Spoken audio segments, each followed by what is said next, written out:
కొంతకాలానికి సమూయేలు ముసలివాడు అయి చనిపోతాడు.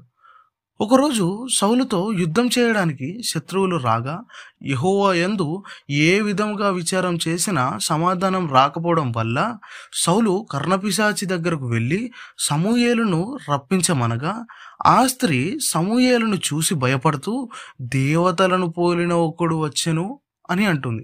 అప్పుడు సౌలు ఆమెను విచారించి వచ్చింది సమూయేలు అని గ్రహించి సౌలు యుద్ధ విషయాలు అడగగా సమూయేలు ముందుగా చెప్పినట్లే యెహోవా నీ నుండి ఇజ్రాయేలును దావీదుకు ఇచ్చెను అని చెప్పి వెళ్ళిపోతాడు. ఇక్కడ మనం గమనించాల్సింది కర్ణపిశాచి సమూయేలును తీసుకురాలేదు.